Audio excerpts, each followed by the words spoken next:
welcome to the channel.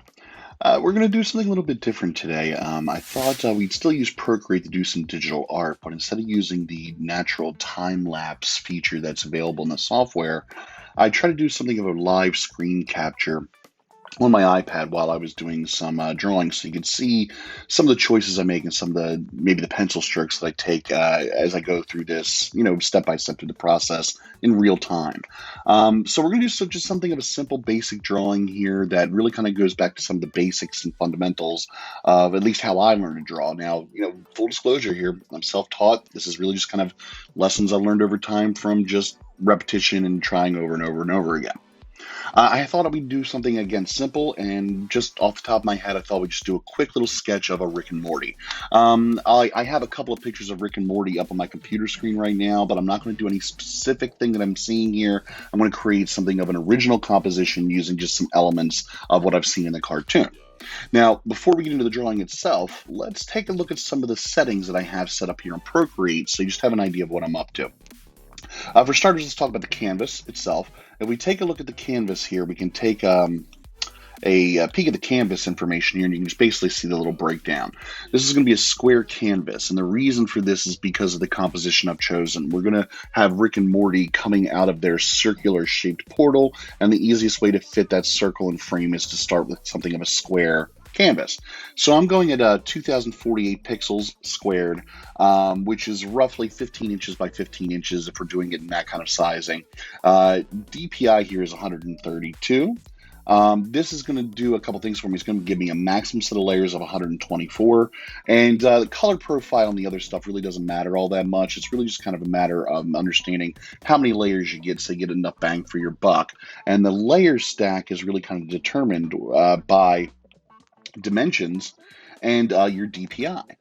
So I have my DPI set at 132 here. I think that was just kind of a general setting that Procreate chose for me when I created this canvas, but generally speaking, I usually work in 300 DPI. Problem with 300 is that depending on the size of your canvas, that canvas gets too big, it's going to really shrink the amount of layers you have available to work with. And if I'm not mistaken, if I push this up to 300 DPI, at one point, I think it really limited my layers so much that it really wasn't worth me working in. So that's why I'm kind of going to something a little bit lower here. Now, I'm not an expert when it comes to DPI, but I will point out here that if you're looking to just display your art on a computer screen, I don't think you really need anything more than like 72 DPI. 300 is really more if you're trying to do printing and stuff like that. I'm kind of hitting the midpoint between the two here, so hopefully that kind of gets the job done. Now, in terms of brushes, I'm really not using anything fancy here. All my drawings, every single video you see, always start with me using something I've created called a sketch pencil. And the sketch pencil isn't anything fancy. It's really just the sketching tool, or rather the Procreate pencil found in the sketching menu. And all I did was open up that Procreate pencil and change a couple of settings. I increased the maximum size, I increased the maximum opacity, and I just maxed these out. And that's all I did. And that is how I created just a simple sketch pencil. So it's really nothing more than the tools that Procreate have already provided for me. And just as far as word and brushes is concerned, I'll just kind of let you know right off the bat that I don't really get into a lot of fancy brushes. I take what Procreate has provided here. I've tweaked a couple little settings here, but that's about all it is. I don't really download brushes. I don't sell brushes. I don't create brushes at that scale. I think with some minor limitations, Procreate gives you a halfway decent toolkit to work with, and I'm content just kind of focus on the drawing rather than spending all day trying to figure out every element of how a brush is set up. That doesn't mean I don't like textures, and we'll get into that a little bit later on, but for just some basic sketching, this sketch pencil really kind of sets me up with what I need because it gives me that feeling that I get when I'm using just a regular pencil. So that being said, let's start doing some drawing, right? Couple little things I really love about Procreate is its ability to help out when you're doing some of your more, precise line work. So what I like to start off with is just kind of sketching out a rough composition. And the rough idea I had here is that maybe we'd have just, maybe the Rick figure right here, maybe like his head's like this. This would be maybe his spine. Maybe he's, something of an angle like that. He's got an arm coming down, and maybe we'll have something like, I don't know, like a gun right here. He'll be holding something like that. That'll be his hands here. And, I'm not really worried about anything in terms of proportion or anatomy yet. I just want to kind of get an idea of how my figures are going to lay out on the page. So I'm really just using this rectangle to represent his body. And I'm going to do something similar with Morty. Morty's obviously a little bit shorter. He's got a rounder head here. and maybe he's got his own, gun that he's, playing with here, okay? And again, just a general representation where their bodies are. Now this is a little bit big on frame here, so I'm just going to select all this, shrink it down just a little bit, because what I want to also get in here is the portal. Now the portal is roughly circular shape, so all I'm going to do here is I'm going to just draw the circle freehand as best I can on the page here, but I'm not going to lift my pencil off at the end. I want to keep it staying where it is. So watch, I'm going to swoop in the circle, and I'm going to leave it sitting there, and now Procreate will try to correct this for me. And because it wasn't really much of a perfect circle, I try to create it as an ellipse. I'm not really interested in an ellipse. I want a sheer, true circle. So I'm going to click on this edit shape icon up at the top, and I'm going to make it a circle now. There's a couple other ways you can do that too. If you still had your pencil held down on the screen there, you can also put your finger on the screen. That's also kind of a default way to do it by touch. But, I do it multiple ways just depending on what mood strikes me that day. Now, the circle isn't really centered on page or anything like that, so there's a couple different ways I can adjust that too.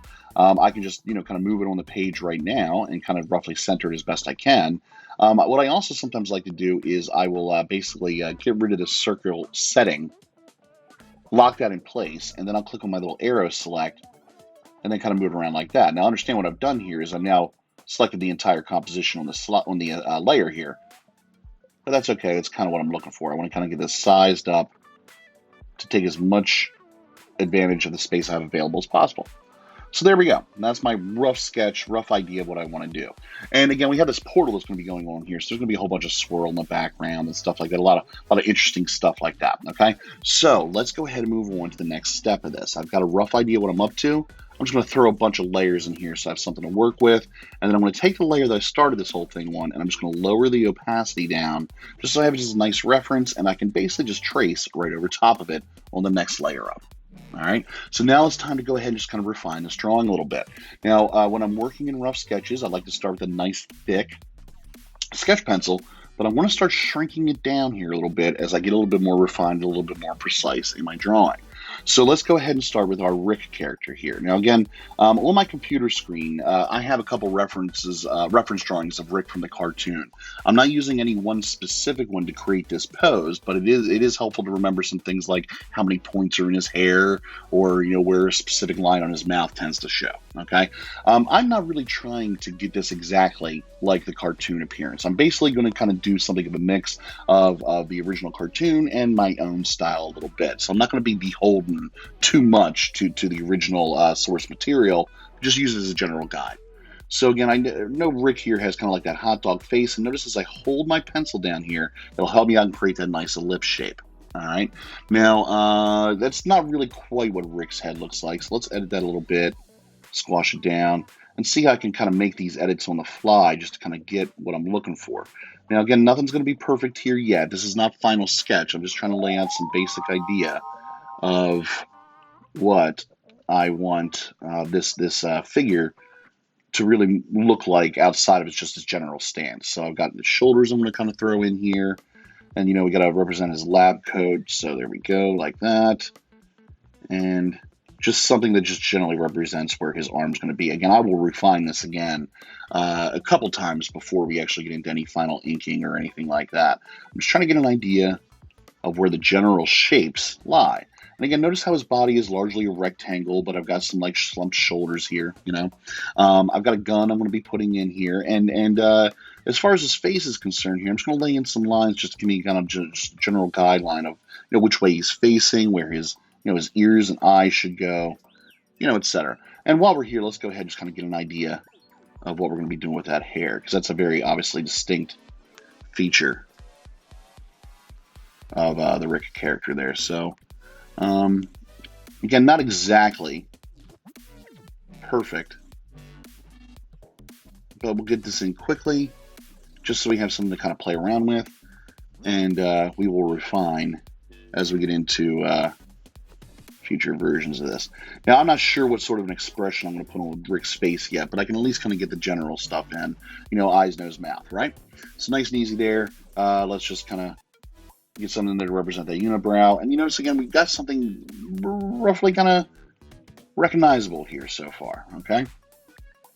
Now there may be a temptation here, since I'm kind of drawing this view of Rick kind of to the side here a little bit, to go with something of a profile with the gun. So let me just go into a new layer here.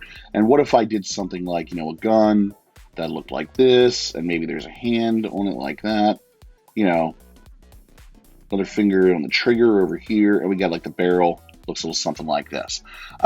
Not bad, but it is not quite as dynamic as if we turn the gun to a 3/4 view, much like we have the figure standing here. So I'm going to go ahead and get rid of this layer. I'm going to just open up another new layer here, just to kind of fool around with some of the perspective on how I'm going to kind of create this gun. So I'm thinking what I want here is, just some rough shapes again. I just want like something of a barrel, like something like that. And the barrel will also have, the tube that the bullet or the laser or whatever comes out of, right? And we'll get something like that. Now, there's going to be some perspective drawing we're going to have to put into this a little bit later on, but again, we're just going to get some rough ideas here for right now, okay? So I know that I want this to be pretty dynamic. I want this to kind of get a forced perspective in here. And so I'm just laying down some rough guidelines to what I think that might look like, and then an idea of how the hands will ultimately be involved in this as well. Now, it looks like a bunch of scribbles right now, but in my mind's eye, this kind of makes sense to me. So let's just do this here really quick. I'm going to go ahead and hide the sketch of Rick that I was working on there for just a second. And I'm going to lower the opacity just slightly on the gun layer. And because this is so messy, I just want to kind of refine the sketch there a little bit and get a better idea of what general shapes I'm going to be working with. So for instance, okay, I want some sort of a, let me get on a new layer here. There we go. Maybe we'll start here. Let's get the barrel in first. So we use maybe this shape, a little something to give it some visual interest. I don't do a lot of rectangular shapes like this very often, so maybe we can get some little visual interest that way. And then we can have some sort of a barrel come off of it like right here, and then maybe something a little bit more like a laser gun type barrel to it. And that's sitting a little bit high in there. So notice what I'm doing here, all right? Let me back that up and I'll try that again. This little pointed barrel here really should be kind of, I'm thinking, centered inside this, kind of a weird rectangular shape that I have. So let me go ahead and I'm going to use the select feature to draw a lasso around that. I'm going to hit the arrow to select that and then give me the ability to just move it to a little bit better place to work with. That's a little bit better, all right? Okay, and let's go ahead and we'll maybe kind of define that shape a little bit better. And I'm going to use my little eraser and get rid of this little line here. I don't need, just to help, again, just sell the idea that I know where these lines kind of belong, all right? And maybe we'll just add some, little line work here and here. And then we got this little barrel that we're going to draw in. A little something like that. And again, perspective's not perfect on this, but notice I'm just kind of eyeballing it and it's not very far off. We can really get some very extreme stuff on here. And if you're really kind of curious as to how to really get some good examples of people that do this and do it well, I just suggest taking a look at your local comic book rack. Comic book artists really do a good job of dealing with very extreme forced perspective. And anything that I know when it comes to that sort of thing comes directly from years spent reading Superman and Batman and all the Marvel comics and all that good stuff too. So again, just toning in my lines there a little bit. I think there's another element to this gun here that's missing, which is essentially the handle with the trigger on it. So let's get a little something in here like that. I'm no expert when it comes to guns. I don't really have a lot of experience with them other than just having a little firing range episode here and there. So this is going to be pure fiction what I'm drawing, obviously. But we can kind of have some fun with it, I think. And there, I think it's a rough shape, but it's something to work with. And I don't need the rough one anymore, so I'm going to delete that. Again, this is still a little bit thick and messy, so let's go ahead and take one more layer here. Just lowering the opacity, going back up, refining.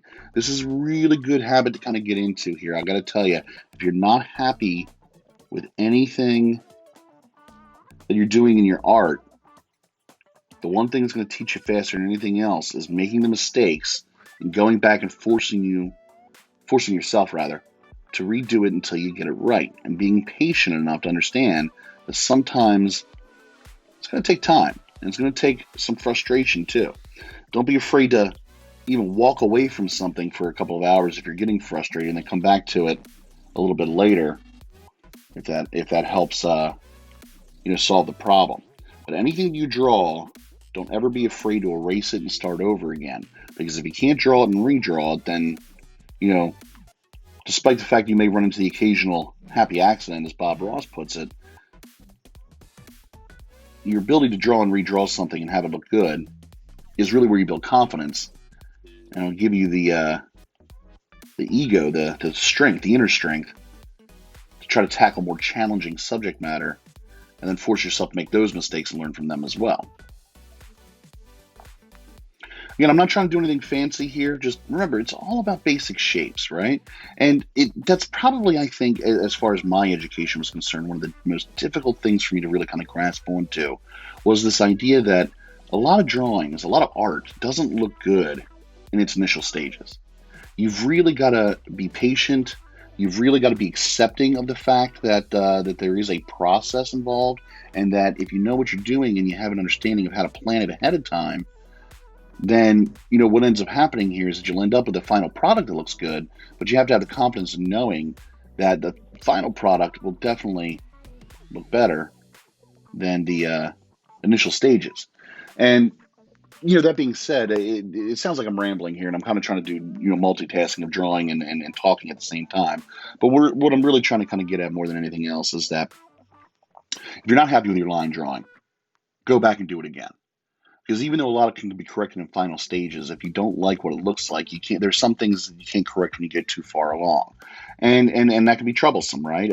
If you get 40 hours into something and then realize the line drawing was really where the biggest mistakes were created, and now you got to start over, you're not going to be very tempted to start over and lay out that amount of work all over again and that amount of time commitment. So take the time here. If you're going to put 40 hours into something, put 20 of it or more into the initial line drawing until you're absolutely 100% satisfied with it. And if that means having to do the same thing over and over and over again, doing 6-7 different versions of it until you're happy with it, then do it, because you're only going to reap the benefits a little bit later on. All right, so again, not a perfect gun here, but remember, we're doing pretty simplistic drawing here. I think that's good enough for right now. I think I might resize it a little bit later. And then get a little bit more size appropriate for Rick and his hands here.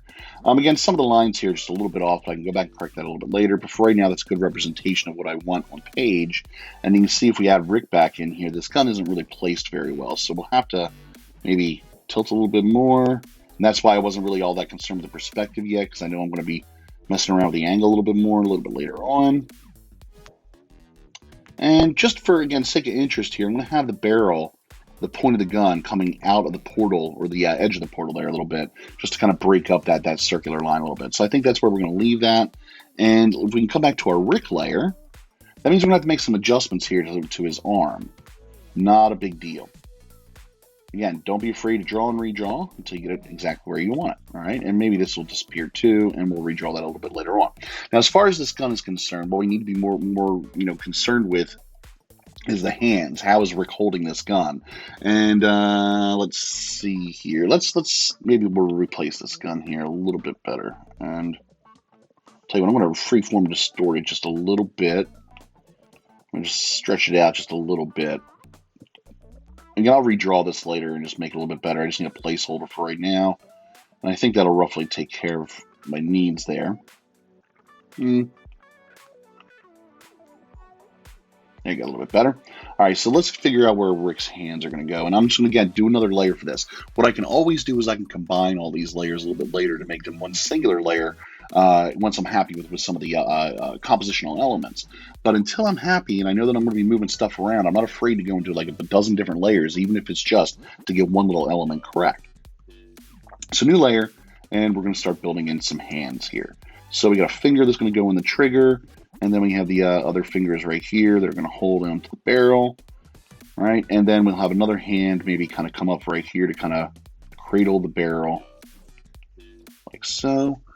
I gotta check my reference here on this one. It does look like Rick is a four-fingered cartoon, so we'll give him the four fingers, even though, again, I am doing some of my own stylistic elements here. So just rough sketching an idea where the fingers would be there. Throw in a thumb. And again, notice what I haven't done here yet. I haven't put the arms back in. So this is a little trick I kind of fool around with every now and then when I'm working on my anatomy, especially the cartoon anatomy, because there's a lot of flexibility in how long certain limbs are, and you can really exaggerate things and get away with a lot. But what we're going to do here is we're going to use the hands to tell us where the arm should be.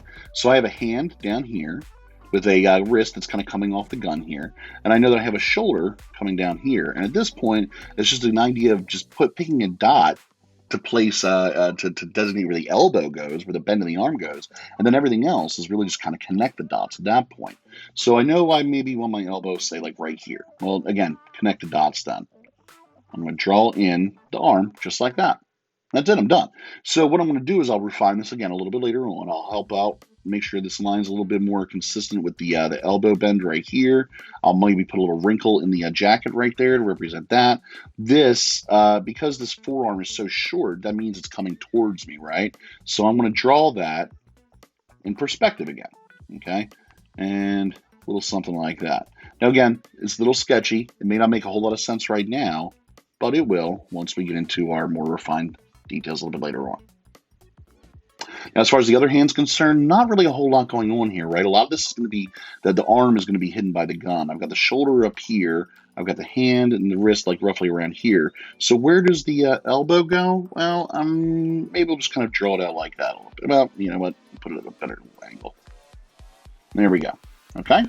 So the rest of this is really just torso. We can just kind of just draw some representation of Rick's torso coming down here. And I think I might leave it at that. You know, maybe we'll just have the portal kind of cut off his waist right here, or the torso right before it gets to the waist. And we'll have some sort of like a portal magic kind of cutting him off right there. All right. Now, let me just take a minute here. I want to go back to my original sketch of his head, and we're going to kind of hone in on his expression a little bit. So holding the gun here, I think Rick's going to try to be a little bit of a badass, pardon the language, but that means we'll get kind of a unibrow, give him something of an angrier look there. And we'll kind of express that on his eyes too.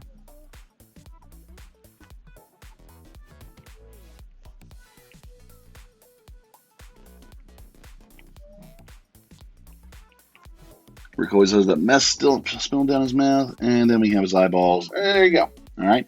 Now, again, does it look perfect? No, not yet, but we'll refine. We'll refine. Don't worry about that. Okay. All right. Let's take a look at our layer stack now. I'm pretty happy with this composition. Again, definitely some refinements coming, but for right now, we can collapse all that together, make it one layer, and we will come back and fool around with it once we get into our next phase.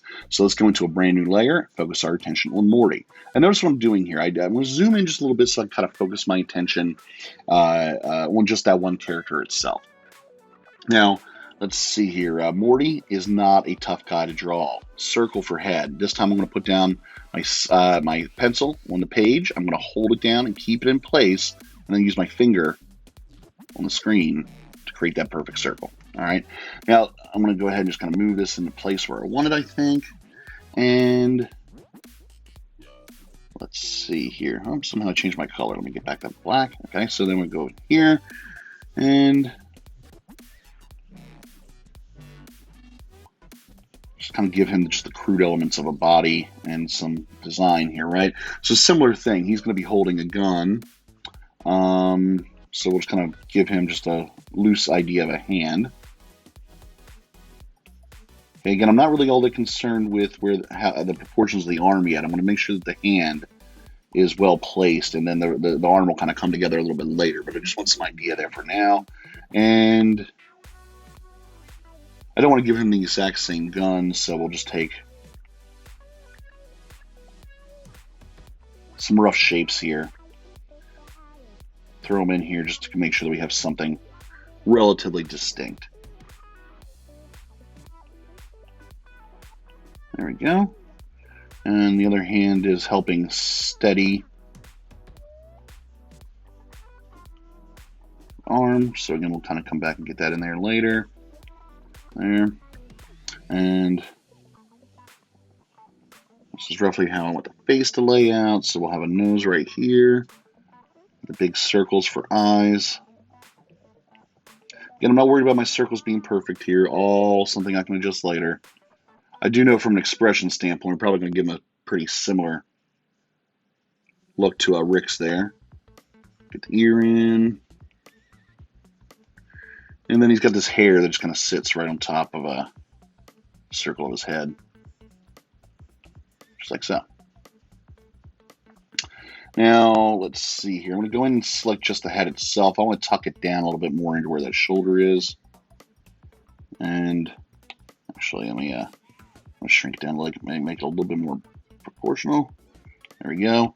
And then we'll take the whole figure and scoot it in a little bit closer to Rick, just so we can fit him in the frame a little bit better. And there, I think we got something to work with. Now, again, really loose, really rough, right? This is really just kind of beginning phases. Now, from this point, we can start working in on a really honed sketch where we're going to try to get the resemblance of Rick and Morty to what they, look like in the cartoon. And then we'll start, getting that kind of final rough sketch that allows us to have something that we can ultimately ink over. So my theory on this is that if I'm not so happy with my pencils that I would use that as the final piece, then I'm not quite ready to move on to inks. Occasionally, I will get a little bit lazy and violate that rule if I'm really kind of eager to move on, but we're going to kind of do this, by the book this time. So I'm going to pause this right here, and we will kind of come back in just a minute and start taking a look at refining the sketch into our final pencils. Hey everybody, real quick, if you managed to get this far in the video, let me just say thank you for staying tuned and take a second to subscribe. Part 2 is going to be coming soon where we'll take a closer look at the Rick and Morty step-by-step tutorial. Come on back, it'll be back soon. Thanks.